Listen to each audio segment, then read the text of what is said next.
Hello বন্ধুরা, কেমন আছো? আশা করি ভালো আছো। আমরাও ভালো আছি। দেখো, আজকে ষষ্ঠী পুজো। ষষ্ঠী পুজোর দিন আমি সকাল সকাল বসে পড়েছি কলার ডাঁটাগুলো নিয়ে, কলার পাতার যে ডাঁটা সেইগুলো নিয়ে, আর কিছু কঞ্চি নিয়ে, কারণ এগুলো দিয়ে আজকে বানাবো পাখা। ষষ্ঠী পুজোতে দিন আমাদের ষষ্ঠী ঠাকুরকে পাখা দিতে হয় 5টা বা 7টা। তা আমি এখানে 5টা পাখাই বানাবো। ছেলেও আমার পেছন পেছন ঘুরে বেড়াচ্ছে। মার বাড়ি এসেছি, কারোর কাছে ঠিকঠাক মতো যেতে চাইছি না। দিদি এখানে দাঁড়িয়ে আছে, ওকে দেখেই চলে যাওয়ার জন্য বলছে।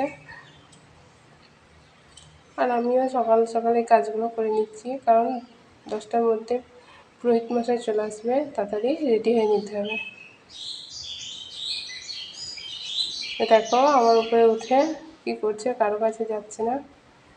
বানানো হয়ে গেছে 5টা পাখা, আর এগুলো দিয়ে কী বানাবো পরে দেখাচ্ছি। এবার আমি স্নান টান করে রেডি হয়ে নিয়েছি।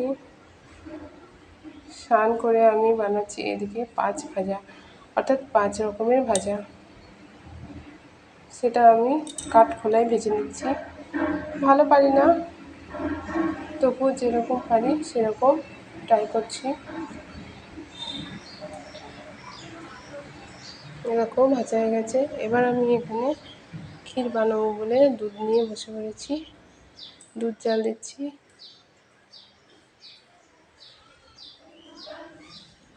ক্ষীর করতে অনেক দেরি হচ্ছে, আর গ্যাসটা কমিয়ে দিতে হচ্ছে, কারণ নাহলে উতলে পড়ে যাবে। ওই জন্য আস্তে আস্তে হচ্ছে। এটা একটা ধৈর্যের ব্যাপার, কত করে হবে। ধৈর্য না থাকলে তার হবে না, আর আমার তো একদমই নেই, কিন্তু তবুও আমাকে এটা করতে দিয়েছে। কতক্ষণে হবে তাই মনে হচ্ছে। এ দেখো অর্ধেক হয়েছে। এবার আমার ক্ষীর থেকে ছাঁচি করে নিয়েছি। এদিকে দিদি ফল কাটছে। ছেলেরা এত দুষ্টুমি করছে, হাত পা দিয়ে দেবে বলে ও একদম খাটের তলায় বসে কাটছে, যাতে ওরা কিছু না করতে পারে। দিদির ছেলে খাটের উপরে বসে বসে খেলা করছে, আর এদিকে আমার ছেলেকে দিদি মেয়ে করে নিয়ে আছে, মা ওখানে বসে আছে। এ দেখো কলার পাতা দিয়ে ডাঁটা, সেগুলো দিয়ে বলেছিলাম না কিছু বানাবো। এই দেখো আতপ চালের গুঁড়ো নিয়ে তাতে পুতুল বানিয়ে রাখছি। এইগুলো আমাদের ষষ্ঠীতে দিতে হয়। এবার এগুলোতে সিঁদুর লাগিয়ে নিতে হবে। কাঁঠাল পাতা দিয়েছি ওই চাচির পুতুলগুলো, আর কলার ডাঁটাতে দিয়েছি আতপ চালের গুঁড়ো দিয়ে। দিদির ছেলে মেয়ে এসে দেখছে আমি কি বানাচ্ছি। পা লেগে যাবে বলে দূরে যেতে বলছি, তাও যাচ্ছে না, বাচ্চা তো। দেখো রেডি হয়ে গেছে। এদিকে দিদির ফল কাটাও প্রায় শেষ হয়ে গেছে। দেখি সেটা, হ্যাঁ এই দেখো রেডি হয়ে গেছে ফল সব। আর এদিকে চালানো রয়েছে মুড়ি, মুরগি, বাতাসা, কলা। এগুলো আমার ছেলের মানসিক রয়েছে। আমরা চলে এসেছি ষষ্ঠী গাছের কাছে, যেখানে পুজো প্রায় শুরু হবে। ব্রাহ্মণ বা পুরোহিত মশাই চলে এসছেন এবং পুজোতে বসেও গেছেন। সবাই ঠিকঠাক করে নিজের নিজের জিনিস গাছতলায় নামিয়ে দিচ্ছে। এটা আমাদের গ্রামের সার্বিক পুজো। সবাই একসঙ্গে আসে, একসঙ্গে করি, খুব ভালো লাগে।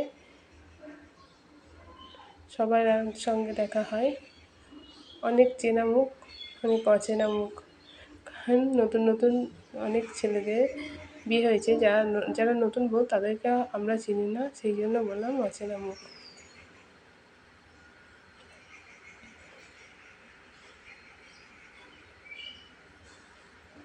তোমাদের গ্রামে বা তোমাদের যারা শহরে থাকো তাদের এরকম ষষ্ঠী পুজো, এইভাবে ষষ্ঠী পুজো হয় কি না অবশ্যই কমেন্ট করে জানিও, তাহলে ভালো লাগবে।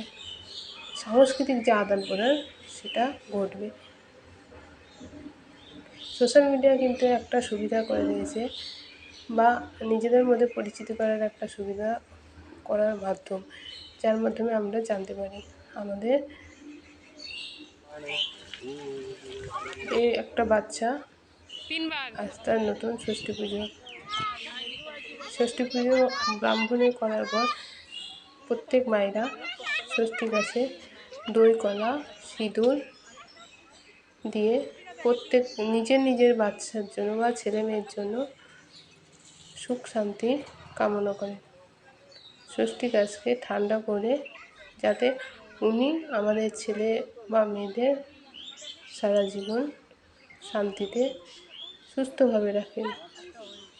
এটা আমাদের প্রত্যেক মায়ের ষষ্ঠীর কাছে চাওয়া।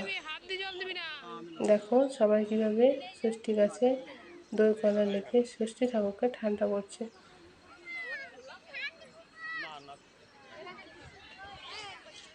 পুজো শেষ হয়ে গেছে, কলা লেপাও মোটামুটি হয়ে গেছে, এবার চলবে সিঁদুর খেলা।